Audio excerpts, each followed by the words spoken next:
We have cat bum. We are live, and you've got a cat bum. There's a great way to start. That's a good start, isn't it? Hello. Everybody might start a broadcast with a cat bum. Exactly. Well, what a finer way to begin. And hello to everyone who's joined us already. That's lovely. This is not reselling related, just in case anyone is coming along thinking for pearls of wisdom, cough ahem, about reselling. This is not going to happen. It's not going to happen. This is the Witchin Hour. This is a completely different thing. And this is my very good friend Becky and fellow who will be chinwagging with this evening. So I'll do a few hellos before we start. So who've we got in now? We've got Jewelry Sales. Hello, Flipping Fantastic Finds. That's Kelly.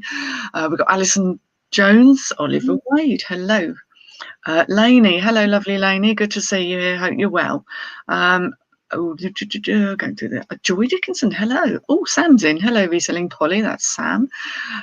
We got Mandy, as in she's always flipping Mandy, but she's Mandy. Mrs. Q. Mrs. Q. I think I might know who that is. And we got Dawn Cherry Paul in, Emma Hayes, and Pennicott. Goodness me, quite a roll call. Well, thank you so much for joining me, everybody. That's hello.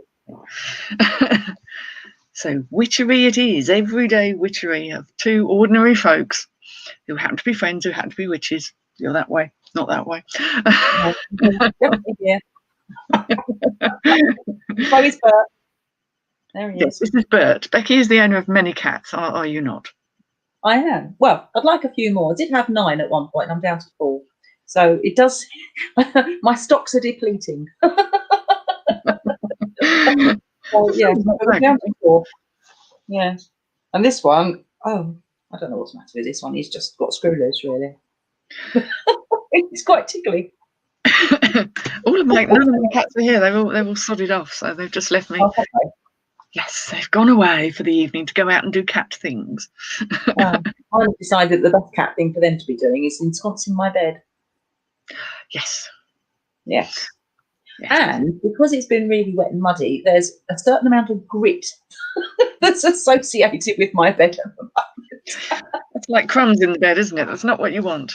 No, you sort of get the grit off and then get in. It's quite disgusting, really. That's how it goes. Yeah. We have the mundane stuff we have to deal with, and Becky had previously been flooded in her lovely place, so this time thankfully she wasn't, because there was quite a few people throwing quite a bit of magic at it, wasn't there? There was quite a lot of people, including you, obviously, over the weather. Thank you. Yes, and so this time it's been averted and it's been sent elsewhere. There was one chap who decided that he thought I might have a vendetta against him and send it his way. I haven't got a vendetta against him. Perhaps I should. Maybe too late. No. And he's like, because the chickens don't like it, but the geese don't mind. It's like, why would I send it to you anyway? I don't want it. You just don't want it. Go anywhere as long as it's not my land. Yes. So there you go. But yes. So weather magic. Indeed. So if you want to introduce yourself, because you'll do it far more eloquently than I am, a little bit of background on you, because some of these people have heard a bit about me because I've witted on. But if you'd like to witter, you're welcome. Oh, welcome to Wittering. West Wittering. My name's Rebecca Bird. I'm most commonly known as Becky. And I've been a witch my entire life. Started off making lotions and potions in the back garden with various smashed up herbs and plants and bits and bobs, basically. Talk to the fairies at the bottom of the garden, stuff that normal kids do. But what was different between me and the normal kids is that they grew out of it and I didn't. And my skills, I like loosely termed skills, kind of got honed a bit, really. And so I found that some of the lotions and potions that I made actually worked as I got a little bit older. And I decided that, yes, the Gobelino witch's cat was possibly a witch's cat, and I wanted to be the witch that owned it. And here I am in the countryside with 4 Gobelino witchy cats. And I'm that witch that owns them. So really, that's it. So it started off wanting to be a witch as a very little girl, and not wanting to be the princess. I wanted to be the wicked witch in the woods, and nearly there. Just need to work on wicked. Not that wicked, not in a bad way. No, well, so yes, I'm kind of working on that, but I live and learn, and witchcraft is something that I do all day, every day. It's not something that I think, oh, it's Tuesday, I better do some witchcraft, or oh, it's the new moon, or it's the full moon, I better do some witchcraft. It's something that I do literally all day, every day, whether it's down to stirring my coffee with intent, reading the grounds in the bottom of my coffee cup, which seems to be going viral at the moment. Yeah, it doesn't matter what it is I'm doing, whether it's cooking breakfast or having a shower. Every single part of my day incorporates witchcraft. So that's me. And I should also mention that Becky is the most extraordinary cook, and she makes vegan food taste good. Now, I know that might be a surprise to some of you out there, but it's possible because as a confirmed carnivore, I have never enjoyed vegetarian or vegan food so much. So yeah, there is a magic in it somewhere. You see. Yes, but it's quite remarkable, really. You know, you can incorporate what you want into everyday stuff, including cooking, to make it taste palatable to the non-vegan people amongst us. Yeah, unless certain people put too much pepper on it. Yes. Yes. Same thing. I just couldn't believe it. Okay, so Heather was presented with a vegan fry-up on a Saturday morning, and she sort of looked rather pleased about it, and then emptied the contents of my pepper mill all over it in one fell swoop. You know, one of those. And as I just filled it up, that was quite a lot of pepper, wasn't it? I was picking it out. Black balls everywhere. So we scooped all of those up and dusted the fluff off and put a few of them back, and then topped it back up again. And then the following week, I did exactly the same blooming thing, not on a fry-up, but yeah, and there it was. Took long, and I was in a hurry, and it took longer to pick the blooming things out than it did to eat the dinner. Yeah, not what you so want. yeah, so yeah, I need to be magic peppermint. Now, all you lovely people in the chat, if you've got any questions, and I'm sure there are questions, there is no such thing as a silly question. You can ask whatever you want. I don't promise to answer it, but we'll give it a go, because, you know. Oh, we've got someone from America. We got Swamp Picker in the room. This isn't a reselling video, I'm just saying, just so you know. Oh dear, this is way off piece. This is total non-treasure pirate territory, and we're into Heather the Weather territory, I'm afraid. I'll tell you what, though, a lot of what you do with the treasure pirate, obviously you're getting your pickings from charity shops and from car boot sales and stuff. But you know, it's a similar sort of thing for me, and I also do lots and lots of charity shop stuff, as you know. Obviously, I'm looking for somewhat different things, but it also means that I'm sort of looking for things that can be reused in my world too. So yeah, it's that whole thing of, you know, something, I don't know, upcycling, yes, repurposing, much probably more so. And of course, you're always on the lookout for some rusty old cauldron somewhere, aren't you? And but it is also a magical thing, because you have an intent. You're hoping to find something. You have to go in the right state of mind, and all the resellers out there will know if you're not in the zone. Even if the stuff's there, you're not going to see it. So there is a magical intent to finding things, and I've always been good at finding things. It's kind of my one of my skills, if you know what I mean. I can find something where other people won't.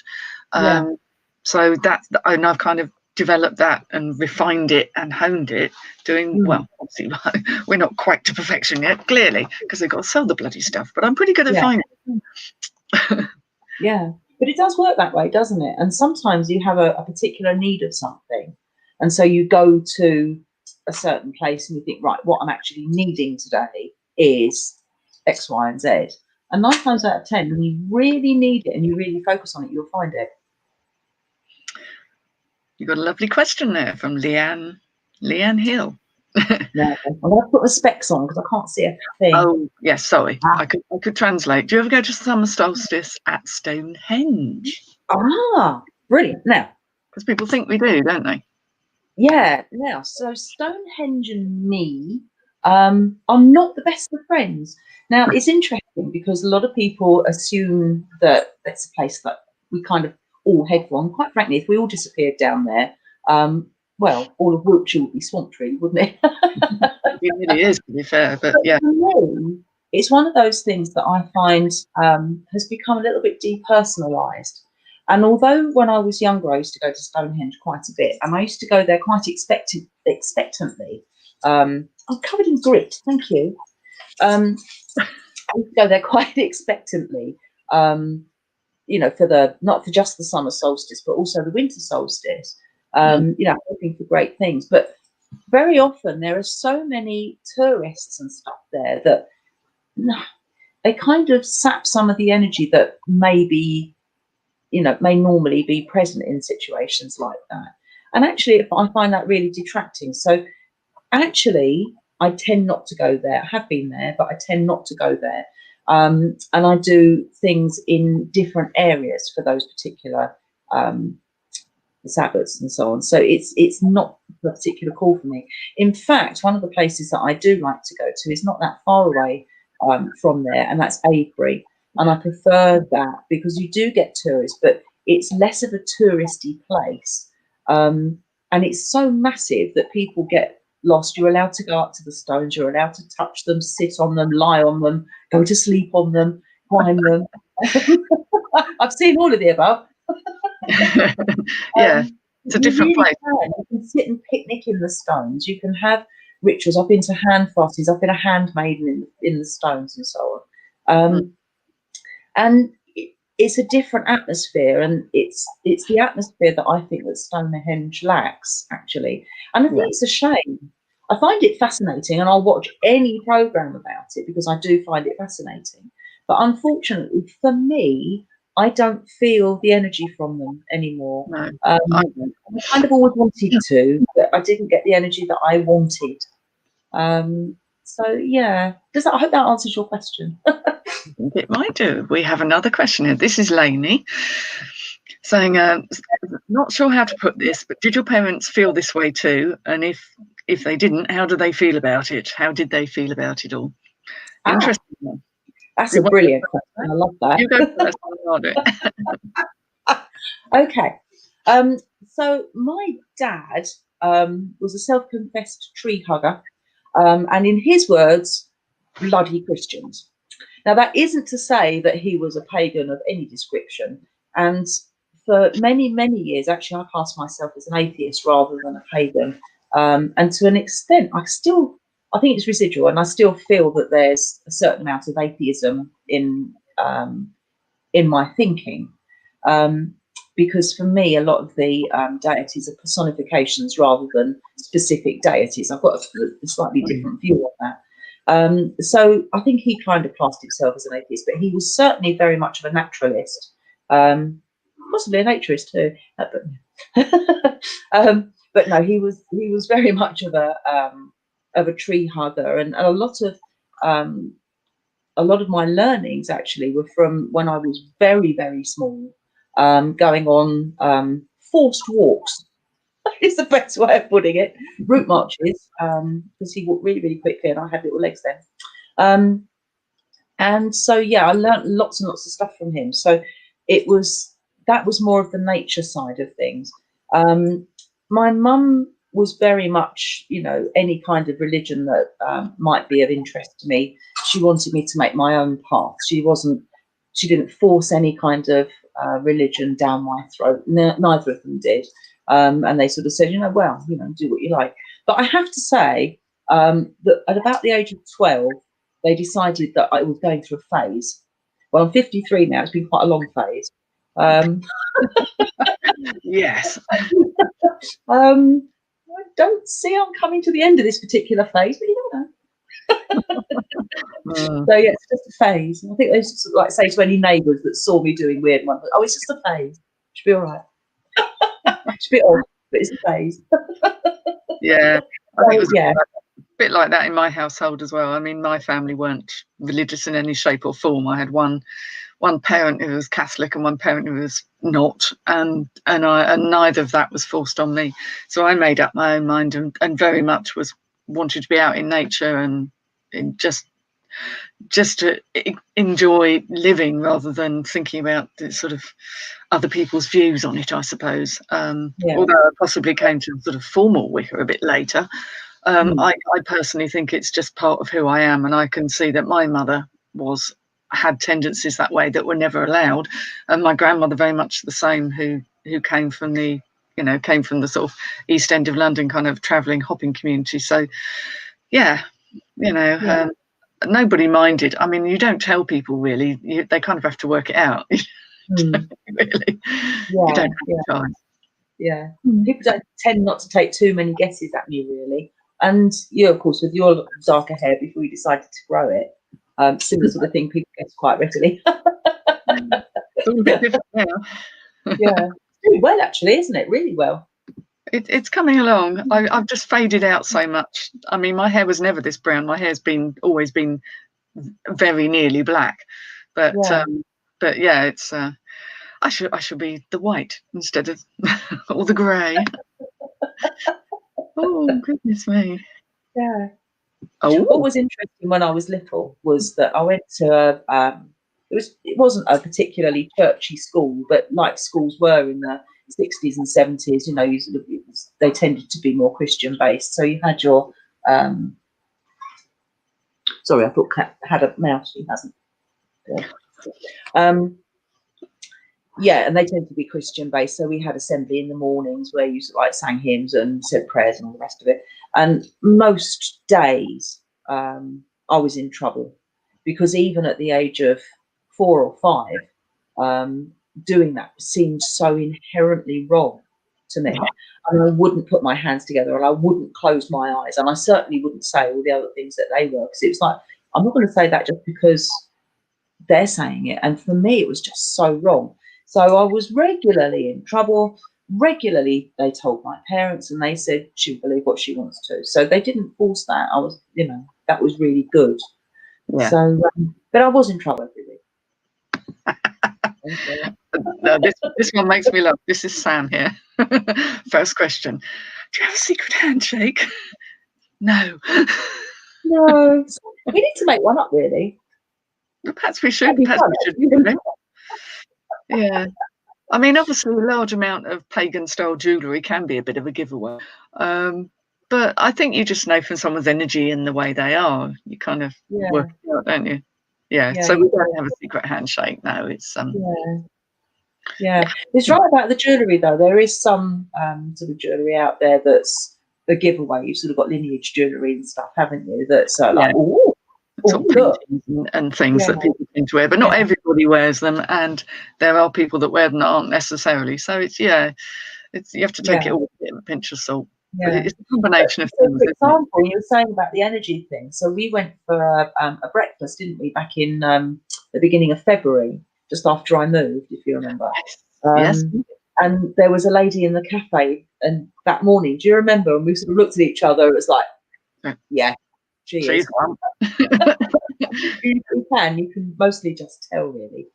So it's but yeah, it's not a secret handshake. It's a sort of a secret aura thing. Sounds all very mystic and stuff. It does, doesn't it? It does, yeah. But it's just one of those things you pick up in the same way that sometimes you walk into a room full of people and you'll take an instant like or dislike to somebody. It's a similar sort of thing, isn't it? It's almost like an animal instinct, isn't it? Yeah, it is beyond the conscious awareness. It's something else that's going on. There is a lot of questions here, and I'm pretty damn sure we are not all going to get through them all. I will attempt to tackle them in order. And I'm not sure this one has got a short answer, but it's how do you interpret deja vu moments in life? That feeling you've been there before, we've had a lot of, and a lot of people get. I've been having deja vu ever since I can remember. And Yeah. I've been having prophetic dreams, so dreams that I dream about something that will happen in the future, and that then comes true. So similar sort of thing. And I've been having them since I was 9. And I don't know. I would love to know the answer to that, because it's one of those things that you think, well, you know, is it a spirit that's telling you this? Is it something that you just know in your gut instinct? Is there something kind of written ahead? But of course, that then links into tarot cards. How do the tarot cards know? Same sort of thing. So, yeah, I do. I recognise deja vu. I like deja vu. It's something that I really personally enjoy. What about you, Heather? Same. I do. Same Ever since I was a tiny child, when I really couldn't tell the difference between the dream and wake states, my sort of speciality is very much trance states, hence previous careers and things. But I've always had that. And I must admit, dreams that I had as a kid that were really vibrant, even now, stuff is still happening that relates. And I'm like, oh, that's what that meant. And yeah. my take on it is it's something to do with the sort of collective unconscious, if you like, what I call the collective, that sort of cloud of humanity knowledge out there that somehow doesn't recognize time, so that you can pick up things that are past and future. But I don't know, none of us do. But I love them too. Absolutely. What you're saying about the dream thing is so interesting, though, because every now and again, less so as I get older, but every now and again I'll be in a situation and it's not a deja vu. It's a, oh my God, I dreamt this, and I can pinpoint a particular dream, and I can remember telling a certain person about it. And, you know, afterwards saying, I had this peculiar dream last night, blah, blah, blah, blah, blah, blah, blah. And now 20, 30, 40 years later, oh my God, it's just happened. And yeah. And that seems to be happening more regularly as I get older. It's almost as though those prophetic dreams that happened then that meant nothing at the time. I just want to tell you what country. But it's, you know, it was a big and vivid thing at the time, so much so that it warranted talking about it the next day or to a couple of days after to people. And then, here you go, 30 years later, and boom, there it is. Crackers. Yeah. It's interesting, isn't it? It is. We're getting into ethics here. I've jumped slightly, but this is a big question. The codes you don't break, if it's against someone's belief, magic, spells, that is a whole series of talks, because no two witches are going to say the same. And it's you really have to be very careful what you wish for, what you do, because it doesn't always work out quite the way you plan, and it can backfire rather horribly. So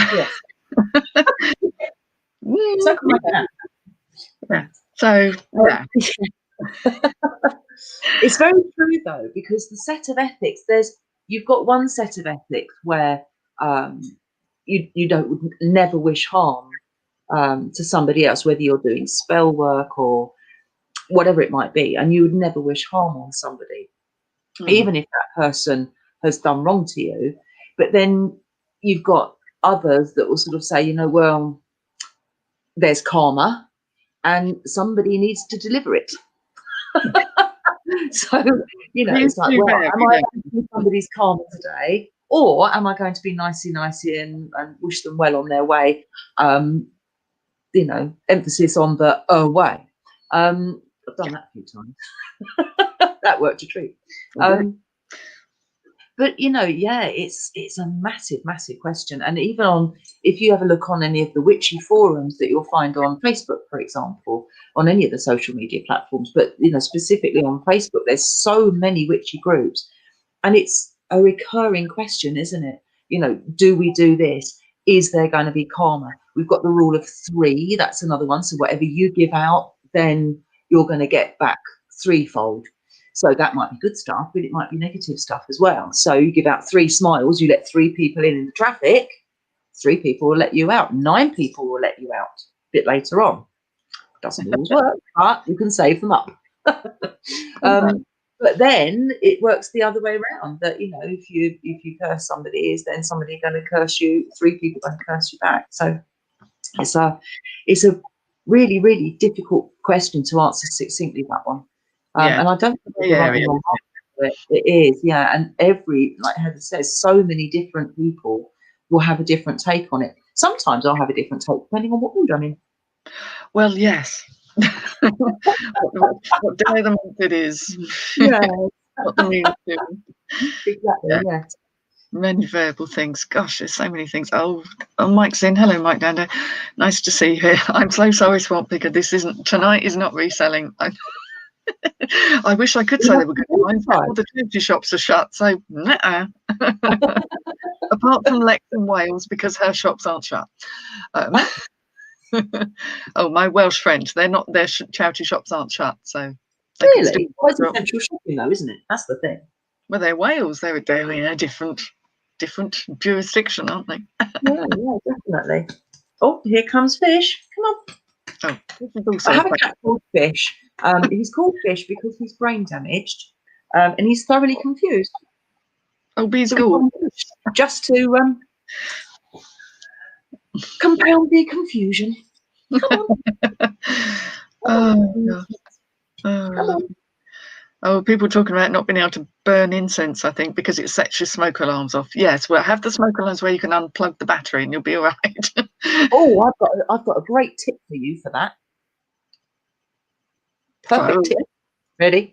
So, you get oil burners, and obviously you've got like a sort of a cup thing. The hand. Yeah, so you've got like the cup thing at the top, and then you've got your base, and you put your candle in. And normally you put water and then some essential oils on top of that. What you can actually do, you can put the incense in place of the water and the oil, and then that will heat it but not burn it, so it doesn't set off the fire alarm. The downside of that is it leaves a bit of a sludgy residual mess in your burner. So if you put in a little layer of sand or a little layer of salt just as a barrier, that also gets nice and hot, and then it releases smell, and you have the tendency to get a better smell from that because you've not got the charcoaling and the charring involved, so you get a better so you get a better smell for that, especially if it's quite herby. But if you've got lots of resin in it, then, as I say, if you don't put that barrier of salt or a bit sticky, it's scraping it off the weeds, a bit gooey, So yes, so that's quite a nice little tip for that one. Exactly. I mean, I'm a great believer in, well, my personal experience, and again, I'm not speaking on anyone else's behalf, is that dreams are incredibly important. And there'll be times in your life when you dream a lot, particularly when you're young. There are times in your life when you don't dream so much. And not all dreams mean something, but there are dreams that do. But Lainey said here she used to dream every night and most times remember it. But since her parents have died, you haven't dreamed at all. I feel very numb and like it's not real, so that must be why. Quite possibly. And I know it's all fairly recent for you, Lainey. So, you have to just be kind to yourself, and it will come back in as and when, but you're doing a lot of processing and a lot of conscious work at the moment. I think you'll find sort of in about 6 months' time that a lot of that will be very much back online again. Yeah, I think so. I think also it's in that circumstance, when you've got a recent bereavement, I think sometimes it's a self-preservation thing that you don't dream. I think there's that because you're actually properly resting, and you're not then struggling to remember things and so on. So you've just got this proper shutdown. So I think you've got a certain amount of self-preservation going on there too. I think, it's a sort of like a healing process from within almost, isn't it? Yes. It's a process, and I know it's going to be not an easy one, but very gradual, and you have to not force anything, and just everything will come back online when it's ready to. In fact, sorry, I'm just going through trawling through the chat here, and Intelligent Zombie has said, I often dream about flying lately. I'm enjoying my dreams. They're my favourites. They're my favourite too. Oh, I love them. Love a flying. Oh God, I was talking about one of my flying dreams actually the other day. Somebody had a dream about toadstools, a specific dream about different toadstools and stuff. I think hers were quite large toadstools. She hadn't been eating them, I hasten to add. It was just a dream. What a good And idea. that recalled a set of dreams that I had maybe 25 years ago. And that included mushrooms and toadstools, but they were massive, like houses. And then I was using other mushrooms and toadstools to fly between them, Mary Poppins style. It was amazing. It was absolutely superb. It was really euphoric. God, it was absolutely brilliant. Yeah. But some dreams will do that, won't they? They lift you up and you never forget the feeling, because I loved it. I had so many of them when I was a child. I had masses of flying dreams. Not so much now. I'm a little more earthbound, perhaps. That's not a bad thing. But I still remember them. I don't keep a dream journal. We've got Laureen Potter. Hello there. I tend not to, but I've gone through periods of doing it, especially if you get a recurring dream, because that's kind of, it's like your conscious kind of shouting at you in capital letters going, oi, listen. So if you make a note of it, you'll find then it will resolve. It will start to not just be recurring, it will actually progress. But I love that psychology. I spent years studying it all, so I'm big into that sort of thing. Yeah. Excellent stuff. Excellent. It's just brilliant, isn't it? It's when you get a certain dream and you kind of just, I don't know, you just remember it so clearly, as if it's, I don't know, it's like a favourite TV programme almost, isn't it? You just remember every part of it, and you can remember the feeling that you had as well. It's incredible, really.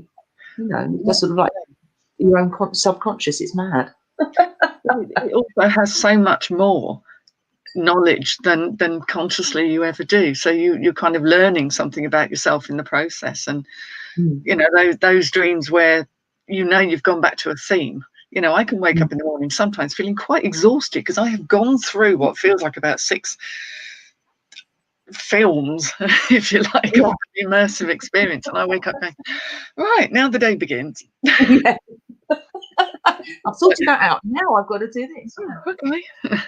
So it's quite nice to have a night off and not have too many dreams, to be fair. I was reading actually about dreams earlier on today, funnily enough, and there was an article that I was reading, and this person was saying that they stopped dreaming, and they couldn't work out why they'd stopped dreaming, but their eating pattern had recently changed. And if you go to bed having recently eaten, then you tend not to dream. But if you've had quite a long period between eating and then going to bed and then sleeping, your natural, is it DMA? I think it's your DMA is created. Your own brain's DNA is created, and it's that triggers off the dreams. So if you're after some vivid dreams, don't eat anything after, I don't know, whatever time, but give yourself a long period of time before going to sleep. Basically go to bed hungry. I'm not suggesting that you should starve yourself, but go to bed hungry. And that is one of the things. If you go to bed on a full stomach or you're not hungry, that's when you dream less, apparently. That's what the article is saying. A lot of all the kind of activity is going on in your tummy, so there's less going on in the brain. Whereas if it's not all having to go there to digest food, then you've got a bit more resource, perhaps. Yeah, but as I say, there's some chemical. I think it's DNA. It's the body's DNA. I think it's DNA. Anyway, and it's that's created. And it's that sparks off the drink. Sorry, every time a cat comes in and makes a funny noise with the cat flap, I think they've got a mouse. Yes, Becky does have mice, or can have mice. Well, I don't have mice. They get brought in. I live in the countryside, and they get brought in very regularly. I had a robin a few days ago. Yeah. Didn't make it. It was in a bucket in the bathroom for a while, but he didn't make it. It was very sad. Oh. So, it was very friendly though. Every time I put my hand near the bucket, he hopped onto my little hand. It was really kind of die of fright though, don't they, really? It's too much of a shock for them.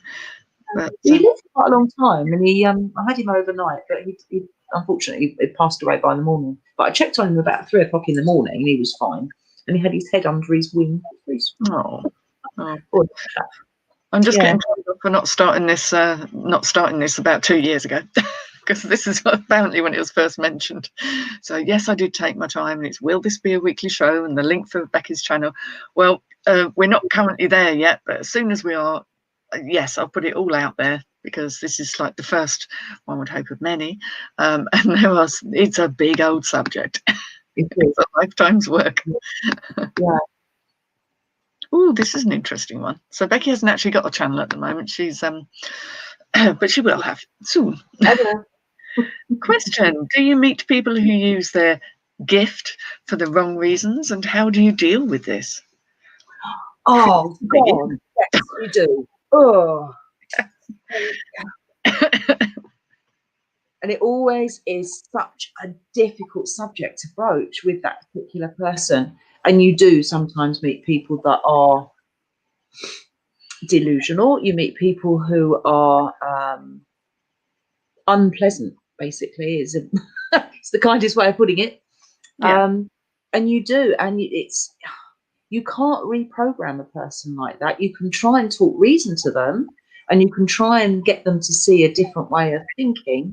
But at the end of the day, you can't exert your will on somebody else, much as you might like to.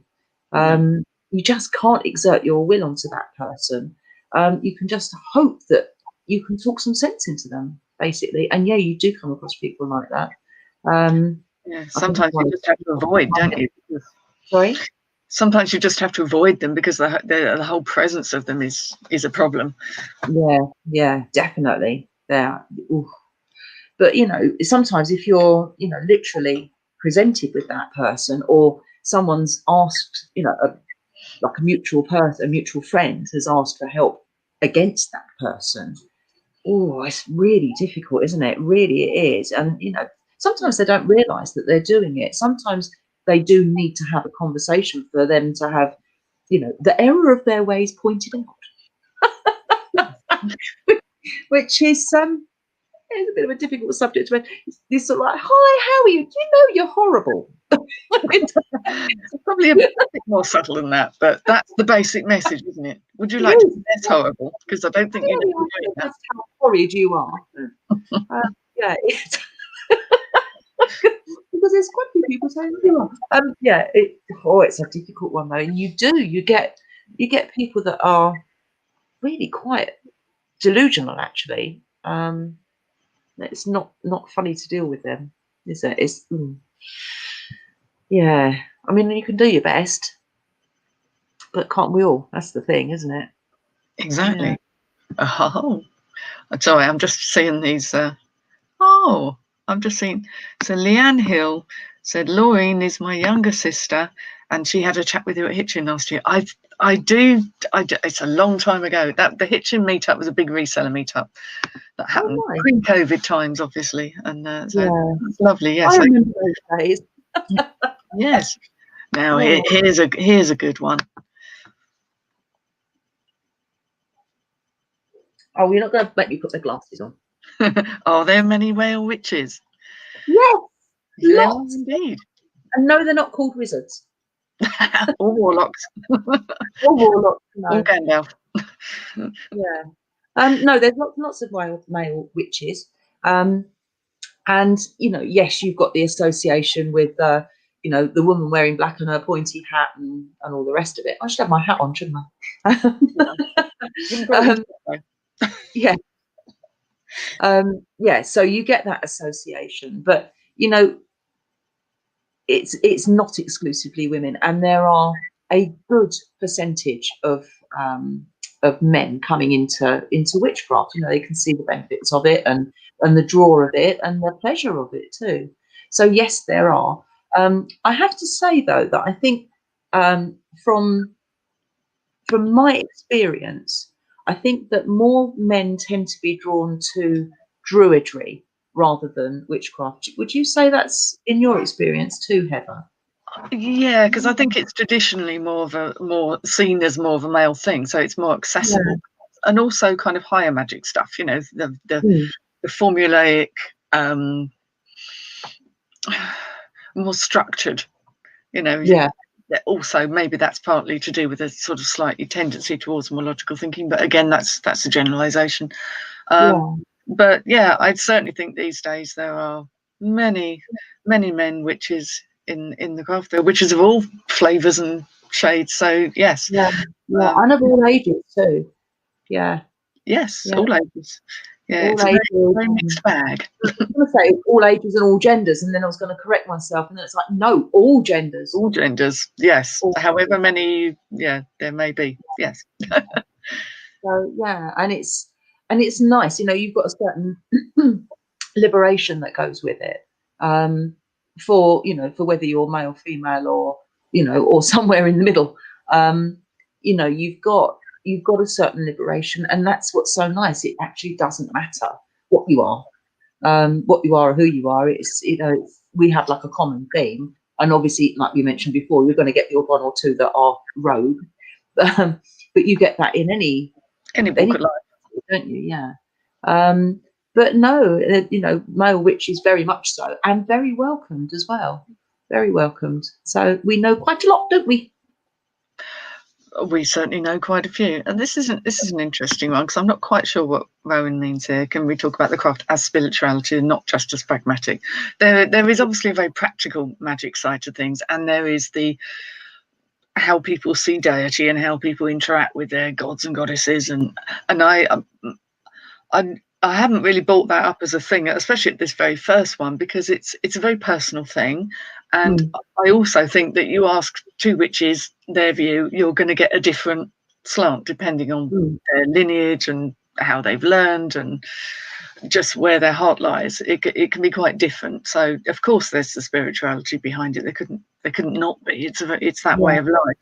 But there's also a very practical aspect to it. So yeah, we're not dismissing the spiritual side. It's just a difficult one to discuss. What I'd like to comment on there is that very seldom you get Christian witches, don't you? So obviously they've got their own set of spirituality. You do get them, more often than not they're pagan. But of course, pagan is a very, very large umbrella of sort of umpteen different pantheons of deities and beliefs and so on. And we have a tendency to sort of pick and choose bits and pieces, a bit of this and a bit of this, a bit of that, goddess from here, god from there. You do end up having quite a lot of that. But, it's such a massive side of it, whether it's, sort of healing and asking spirits or spirits of place to, to do something to help you. So, spirituality is one of those things. And of course, it's a huge basis for what we do. And even if you are doing the practical stuff, more often than not, you're going to be asking spirit of some sort for a bit of help or guidance in order to get you to where you want to be too. So yes, as Heather says, it's a massive subject for a single question, single answer question. This is sort of an entire worth of topic really. But yeah, very much so. It isn't something that's ignored. It's not something that works as a separate separate identity, is it? It's it's very much part and parcel of the whole thing. Yeah, I mean, it's a way of life, so it's very difficult to compartmentalize, I have to say. There's another little question here, which this is something that actually comes up quite a bit. Rebecca's saying, what would you recommend for house protection? It depends what you're protecting your house from. But from the people within or from the people without? Yes. It's a good starting point, isn't it? Yeah. I mean, you have negativity in the home because of the people that live there, or it can be stuff that's kind of attacking you from outside. So, so it does rather depend, I think, on what you're, as Heather said, what you're trying to protect against. Yeah, I mean, I've had people. There's a lot of where people don't necessarily get on with their neighbours, where rather than trying to put barriers up, and what you're actually asking for is more harmony and more just everything to feel nice, rather than necessarily trying to shut something out. It very much depends with the specifics of what you're trying to achieve, and you try and find the best path towards that with the least harm. Really. Basically, You can also you know, for years and years and years, people have been making witches jars. And what I find interesting about witches jars is that they kind of changed in more recent times to be jars made by witches, whereas originally they were jars to keep witches out. So, you know, that's something that you can make your own. Let me show you one of mine. Oh yes, Becky is very skilled at making, generally, to be fair. Yes, thank you, Rowan. Yes, you're quite right. A lot of people do just think it's about spells, and I think a lot of media hasn't helped with that, has it? But, No. yeah. But so this is, if you can see that, it's, where are we? Take it out of the light a bit. There you go. You can see it's got like different layers in it. So this is an ordinary jar. In fact, it was a lazy garlic jar. So it's nothing, nothing special at all. Keep out the old vampires. No, it's nothing special at all. But what I've got in here, I've got a layer of salt that's known to absorb negativity, but obviously it's good for cleansing. You think of old-fashioned ways of cleansing something, good old salty water. If you spilt blood on the floor, salty water gets blood out, things like that. I've then got a layer of lentils in there. I don't know if you can see them. I've got a layer of lentils. They're a very absorbent thing. If you think about putting lentils in water, how much they expand and soak up. So not only do they soak up a lot of negativity because they soak up stuff, but also you need a lot of them in order to, you know, have a meal, for example. So they're also really good for abundance. So they've got some of those in there. What else have I got in here? I've got some lavender, just some lavender flowers. Obviously that's good for sort of calming. You think about lavender essential oil, things like that. I've got some oats, as in porridge oats. I've got some of those in there. Again, it's, you know, it's that whole soaking things up idea. But the whole point of that is that whatever you choose to put in there, when I'm making jars like this, I tell whatever it is I'm putting in there what its job is. So I put salt in and I'll say, I am using salt to soak up negative energy. I'm using salt for a cleansing purpose. I'm using sage for wisdom to know how to deal with tricky situations, for example. So, yeah, I kind of tell every ingredient what it's for before it goes in. And that's the thing. So, yeah. And then if I find that it's not working quite so well, then I empty it out and do another one. So, yeah, it's the intention behind it that's so important, isn't it? And in fact, Rebecca's actually said that it is from negative outside influences that she's looking for protection. So yeah, make yourself a jar. Make yourself a jar and think of like absorbent things. So things that you've got in your kitchen cupboard. Don't go out and buy loads and loads of stuff because you don't need to spend money on this. But you know, things like rice. I've got brown rice in there because I'd had it quite a while and it was at the back of the cupboard. So you know, things like you know, sort of porridge or rice, or even things like pasta, things that like real soak things up. But tell it why you're putting it in there in the first place. So nice clean jar, loads of things that will absorb things. If you've got some lentils, stick some of them in there because everyone likes a bit of abundance. Yeah, put the lid on, and then as and when it stops working, check it out and start again. Oh dear, yeah, and that's brilliant. And it's the intent. As Marina said, it is the intent that matters here. Yeah. And that's something that focusing your attention, developing your ability to focus and maintain concentration is a big part of the work that you have to do. It isn't, oh, just do this and it'll happen. You have to have the right mind frame as well. But you know, it does take time and patience, something I'm not known for. But if I can do it, but it truly is the intent. Yeah, absolutely. Oops, hang on, let me get rid of that. There we go. Gosh, there's so many questions. I probably missed them. Exactly. It's like, wow, lots of questions. Goodness me. Yeah, most people outside the country, it's about just doing spells. Susan says, with your jar, do you keep the lid on and closed? Yes, I do keep the lid on and closed. Yeah. I suppose technically you wouldn't need to, because it's the intention there. But for me, it just seems to, it's that whole thing of having a creation, it's done, and that's that, which means that I can then put it as and when. Otherwise, you're going to end up with bits of fluff and, in my case, 4 tons of cat hair in it. Yeah. So sometimes what I do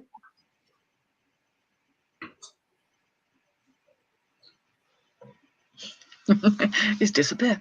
Oh, sometimes what I do is I put a wax seal on the top. So that one is just another jar that I made for somebody. Let me see that one, slightly different. Oh, there we go. This one's very slightly different. It's got different things in because she asked for specific things. And so, you know, like when you've had candles and stuff, not ones that I've used for spells, but ones that have just, you know, ones that smell nice or whatever, then I just keep the ends of them, and then I use them for things like this. So it's just sealed it up. So yeah, so again, you know, it's not going to get loads of fluff in it or weevils or something grim. It's kind of like a full stop on the end of it, isn't it? It's kind of like It is, yeah, it is. Yeah. Nobody wants a weevil. Nobody wants a weevil. Absolutely not. Wednesday. Yeah, weevils on Wednesdays. Thank you. Oh dear. Yeah. I can't see a thing without that. That's it. Glasses on, glasses off. Yes, you can sprinkle ground eggshells or salt around the threshold. Absolutely, Laureen. That's also quite a nice thing to do, to go around the perimeter, whether it's with energy or with salt, which is obviously very well known for that. Yeah. That's got a particular name, hasn't it? Ground eggshells. What's that called? Begins with a P. I don't know. It'll come to me. It has. It's got a particular name. I remember seeing it about 30 years ago, 20 years ago, and it's like, oh, you need so and so. And I was like, oh my God, what is that? Yeah. And before Tinternet, so it was a bit tricky trying to find it. It was like, oh, is that it? Eggshells. Right. Yeah. What is it called? That's going to bug you now. That is. Yeah. It will come to me at the most inopportune moment. Probably. They usually do. Oh dear. Well, this has been a bit of an eye-opener for people who thought they were going to get a reselling channel.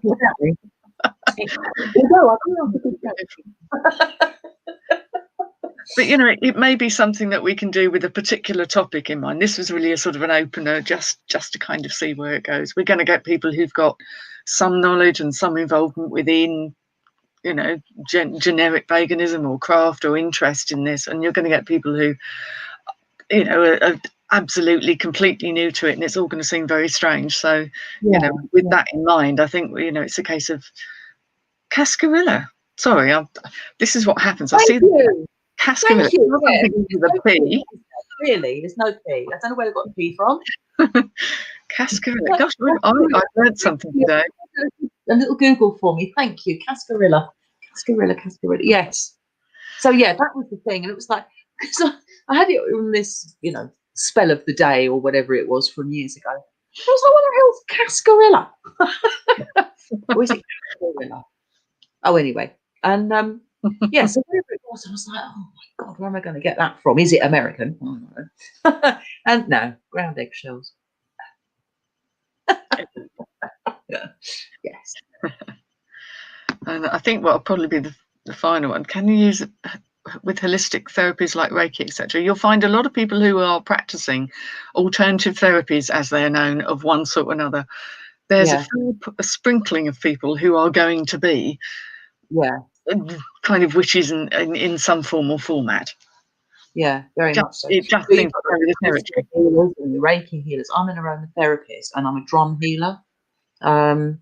So yeah, yeah. There's so many, isn't there? And they've got sort of tendencies for and stuff. So yeah, the alternative therapies seems very much part of our scene, isn't it? Because it is. Part of and of course tradition. I mean, it was how I got into more formal witchcraft, was through, I did do massage. I trained as a can't even say it, massage therapist, and realised that what I was doing wasn't just manipulating muscles. And then I did a Reiki course, and that's how I met somebody who you know, sort of introduced me to the people who were going to be part of the coven I was in. So, you know, that really was an eye-opener. And I realised with Reiki that what I was doing, but I'd already been doing it, but not in that way. I'd been processing the same energy, but in a much more simple way. A bit less complicated. Very interesting. Yeah, but it's so often the way, isn't it? It's and of course, you know, traditionally, you know, the witch at the edge of the village, or the witch in the wood, you know, was the healing woman or the cunning man. Going back to the can men be witches? You know, it was the cunning folk. They were the ones that were the healers. They learnt how to do the different things with herbs and plants and whatever to make people well. And so, yeah, so healing is very much an integral part of what we do, isn't it? And sometimes it's done on a physical level, as in Reiki or massage or aromatherapy or whatever else, you know, homeopathy, whatever it might be, crystals. And of course, sometimes it's done on a different level, that somebody will ask for a healing spell, for example, or it might be that somebody will be asked to, someone will ask for healing on a spiritual level as well. You know, if we have a sort of a larger meeting, not necessarily you can do it on your own, but you know, you might have some residual energy left over, so it's sent off in a healing capacity, isn't it? So so it's very much part and parcel of what we do, isn't it? Absolutely. Well, Lainey said that she finds Reiki amazing, and Gloria, who asked that question, is a Reiki practitioner. So you'll know in your Reiki work that you can work remotely. That when you get to a certain level, you can do Reiki remotely. That's what witches do. When we're healing people, quite often it is completely remotely, isn't it? It's where you're so that they're not so far apart. And whether you call it energy, whether you call it magic, whether you call it whatever you call it, there's something going on. Science hasn't caught up with it yet. That's you. Yeah. It's lovely when science does catch up with stuff, though, isn't it? It's brilliant. Yes, it's brilliant. Yeah, we when we were at that camp, and we had that talk about the trees. Do you remember? Well, yes, we had a wonderful talk and experience with trees. And how that science has now caught up that trees can communicate with you, and not only with us but with each other, and you know, it's a scientific fact. You know, we've been saying about, you know, tree hugging. Yes, we've been saying that for donkey's years, hundreds, thousands of years, and finally science said, oh yeah, that's a thing. We're like, yeah, I told you. Finally. It's always a cheer that goes up when they finally get it. And my phrase when I was very, very small was always everything's connected. That was like my strapline, my motto. That was my absolute belief. And I haven't changed that now. I believe it more than ever because my experience has taught me that. Lainey said she's had Reiki in hospital a few times. I would say if you get the chance to get some Reiki fairly soon, I would go for it because it certainly won't do you any harm. And I love this from Rowan, probably as a sort of a wrapping up thing, because otherwise we could go on forever. That's a lovely thing, isn't it? Glasses on. Perhaps doing of magic and working with energy is the door to a wider experience of spirituality of the universe. I like to think so. Yeah. So much better put than I could have put it. Thank you. No, I couldn't have put it that well. Thank you very much. I really like that. Quick screenshot. Nutshell summation of where it's at. Yeah, it really is. I think that's beautifully put, actually. I really like that very much. Thank you for listening, everybody. That's wittering on. We've had a Witchin Hour, so I said we'd do that for now. Daryl's got to go because he's got buffering, so bye-bye to you and see you soon. Yeah, it does sometimes. Reiki can bring tears, but they're usually of the releasing kind, of the good kind. So I'm going to wrap this up and say thank you, everybody, for joining us. There will be more, without a doubt. I will keep everybody informed as to where this goes from here and how it's going to be run. My intention is that this is going to be Becky's thing, that is starting up here. So this is all very exciting. Thank you, everybody, for joining us. And I will end the broadcast. I've got to find the right button because I'm still a rubbish YouTuber even after all this time. Bye bye, everyone. Bye bye now. Bye everyone. Thank you. Oh, good.